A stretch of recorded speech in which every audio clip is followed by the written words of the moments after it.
Hey everyone, it's Paul Akers. So your third hand, you want to go up to a high ceiling like this. It goes up to 12 feet. You want to go up to 24 feet. You get a third hand connector kit right here. It comes in a box just like this.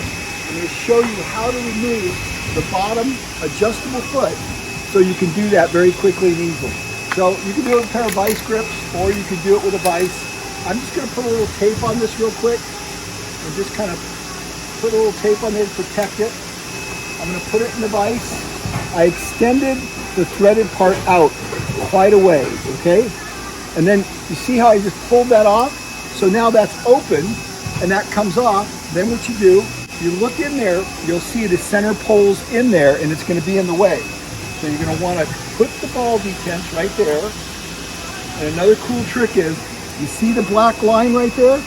If the black line is lined up in the holes, it's going to snap into place. So if you don't want it to line up in the holes, you turn it like that. And then when you want it to line up, put it like that, it will snap in.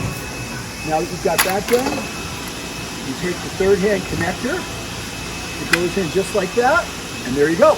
You put in your other third hand, and now you can go up to 24 feet. Just that simple. It's very easy to do. Thanks a lot.